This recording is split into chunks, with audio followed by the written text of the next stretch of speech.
हरिओम। सभी को जय श्री राम। कैसे हैं आप सब लोग? होली के पावन पर्व की आप सभी को बहुत बहुत मंगल शुभकामनाएं। होली का यह पावन पर्व संपूर्ण विश्व मना रहा है। होली का पावन पर्व के दो चरण माने गए। पहला चरण है होलिका का दहन और दूसरा चरण है रंगोत्सव।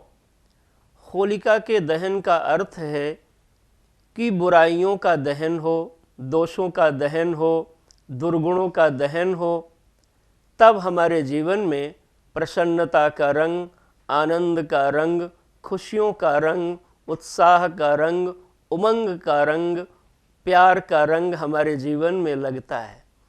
जिसके जीवन के दोष नहीं जलते, दोष नहीं मरते, उसके जीवन में प्रेम का, आनंद का, उमंग का, सृजन का रंग नहीं लग पाया करता। इसके पीछे एक कथा है कि हिरण्याकशिपु के पुत्र हैं प्रहलाद जी, और वह प्रहलाद जी महाराज, हिरण्याकशिपु उनका विरोध करता है।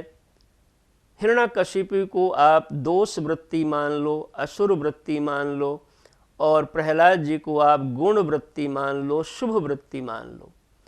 जिसके भी जीवन में शुभ वृत्ति को बढ़ाने का, श्रेष्ठ चीज को पाने का, सद्गुणों को बढ़ाने का यदि भाव है तो उसकी मदद समाज भी करेगा और भगवान भी करेंगे। इसलिए प्रहलाद जी की मदद करने के लिए भगवान नरसिंह अवतार धारण कर लिया। हिरण्याकशिपु की एक बहन है जिनका नाम है ढूंढिका। उनको एक सूर्य भगवान ने वस्त्र प्रदान किया था जो फायर प्रूफ था। उसको लेकर के आई और प्रहलाद जी को चिता बना करके लेकर के बैठ गई, और मन में ये भाव आया कि प्रहलाद जी इसमें जल जाएंगे, मैं बच जाऊंगी।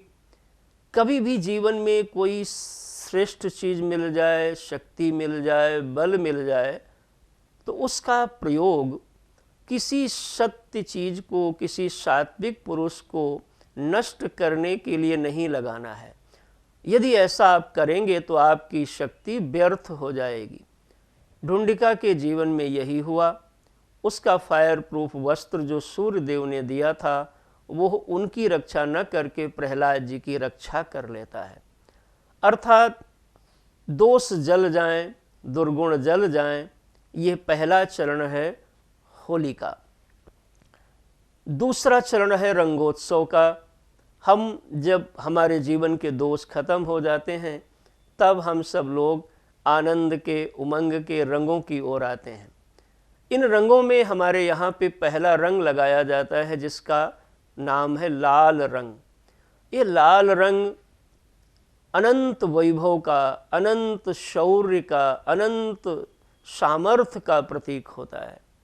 हम जब किसी को लाल रंग लगाएं तो ऐसा मन में भाव भी दें, ऐसे आशीर्वाद भी, ऐसी मनोकामना भी करें कि इनका जीवन अनंत वीरवान, सामर्थ्यवान, संपदावान बने। दूसरा रंग है जिसको हम बहुत लगाते हैं, उसका नाम है हरा रंग। हरा रंग हमारे यहाँ पर शांति का प्रतीक होता है, मन की प्रसन्नता का प्रतीक होता है। जब हम हरा रंग लगाएं तो मन में यह भी भावना करें कि सामने वाले का जीवन, इनका मन प्रसन्न हो, इनका जीवन खूब सुंदर होना चाहिए। तीसरा रंग हमारे यहाँ पर होता है जिसका है पीला रंग। पीला रंग हमारे यहाँ उद्योगशीलता का प्रतीक होता है, सृजन का प्रतीक होता है, विद्या का प्रतीक होता है, साधना का प्रतीक होता है। जब हम पीला रंग लगाएं तो हमारे मन में ये भाव जगना चाहिए कि सामने वाला का जीवन साधनामय हो, इसके अंदर कर्मठता जगे, आलस्य दूर हो, ऐसे भाव के साथ में लगाना चाहिए। अगला रंग एक है जिसका नाम है नारंगी रंग। नारंगी रंग यह जीवन में हमारे अनेक कलाओं का, अनेक उत्साह का, उमंग का सृजन करता है। एक रंग हमारे यहाँ होता है नीला रंग। नीला रंग अनंत आकाश, अनंत सागर जैसे होता है, अनंतता का प्रतीक होता है। अर्थात नीला रंग जब लगाएं तो ये मन में भाव रखें कि हाँ, सामने वाले का जीवन अनंत ऊंचाइयों की ओर प्राप्त हो। सफ़ेद रंग, जिस सभी रंगों का जो कॉम्बिनेशन होता है वो सात्विकता का, सदाचार का, संयम का और शांति का प्रतीक होता है। हम सफ़ेद रंग जब लगाएं तो मन में ये भाव बनाएं कि सबका जीवन शांत हो, सात्विक हो, सदाचारी होना चाहिए। काला रंग एक ऐसा रंग है जो सभी रंगों को अपने में ऑब्जर्व कर लेता है, सोख लेता है। इस रंग की विशेषता ये होती है कि अगर आपने ये रंग लगाए तो यह रंग जैसे में वैसा हो जाया करता है।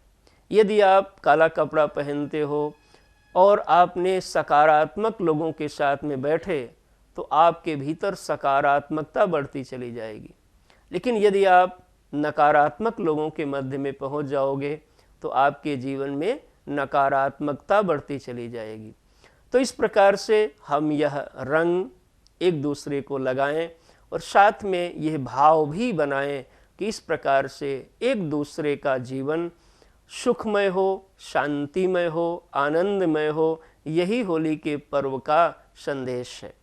एक और विधान है हमारे यहाँ, हम सब बड़ों का आशीर्वाद लेते हैं और छोटों को आशीर्वाद देते भी हैं। साथ में रंग भी लगाते हैं, गले भी लगाते हैं, गुजिया भी खिलाते हैं। इसका यह संदेश है कि जो हमसे बड़े हैं, जो हमसे आगे हैं, जो हमसे श्रेष्ठ हैं, जो हमसे पूज्य हैं, हम उनके चरणों की ओर दौड़ें और उनके आचरण का अनुगमन करें, उनके आशीर्वाद हम सबको प्राप्त हों। और जो हमसे छोटे हैं हम उनको भी अपना आशीर्वाद दें, स्नेह दें, सहयोग दें, उनको भी आगे बढ़ने के लिए हम मन में भावना बनाएं। अर्थात एक दूसरे के उत्साह, एक दूसरे के सहयोग, एक दूसरे के सुख के हम सब सहभागी बनते हुए यह होली का पावन पर्व मनाएं। खुशियों का पर्व, आनंद का पर्व, रंगों का पर्व आप सबके जीवन में अनेक अनेक खुशियों को लेकर के आने वाला हो। आप सभी को पुनः होली के पावन पर्व की बहुत बहुत मंगल शुभकामनाएं। सभी को एक बार पुनः जय सिया राम, हरिओम।